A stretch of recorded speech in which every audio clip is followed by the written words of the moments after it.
In this video, I'm going to tell you what a kimono is. Technically, kimono means thing to wear in Japanese, but it's more than that. There are a lot of different styles of kimono.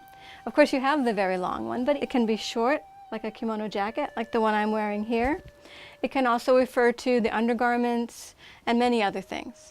So I'll tell you a little bit about the variations you might find on my website and anywhere else if you're shopping for a vintage kimono. But the first thing you should know is that they're pretty much all unique. They're not exactly one of a kind because they do make them in small lots of 10 to 20 pieces, but in 15 years I've only seen the same one twice, so we pretty much consider them one of a kind. Aside from the fact that they're made in small batches, what makes them unique? Well, they're all hand-sewn for the most part. At least until the 1970s, all hand-sewn, all custom-made for the woman that originally commissioned it. That includes her age, her status, is she married, what's the occasion she was going to wear it to, what season was it made for, what were her favorite flowers. Maybe it would be designed to include those. So our most popular style, however, is the Howry Jacket. This is a casual jacket for women, although it can also be quite formal. So it does not cross in front like a kimono does. It's meant to lay open so you can see the kimono you're wearing underneath. Although I rarely wear a kimono underneath, I wear it casually. But don't try to belt it because there isn't the extra piece in front that you'll find with the regular kimono. The length of the sleeve and of the garment itself will vary based on the occasion it was originally created for. The one I'm wearing here, you see, has very long sleeves compared to this one, more casual. So now let's take a look at the different styles of kimono, kind of arranged by length. First we have this blue uchikake kimono, which is an over kimono for a wedding. This is very long and not belted, just used for photos. Here's another version, also very long. You'll notice the big wide padding at the bottom. Drags behind you like a train. Here's another version of a wedding kimono, but it's the under kimono.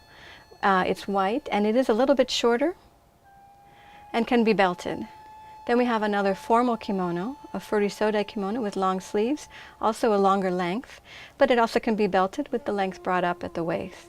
Then here's another Fuchsia Kimono with an asymmetrical design at the hem.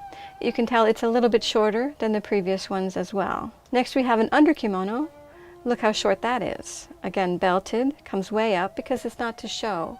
The next set of pictures are for men's kimonos, even though they're modeled by a woman.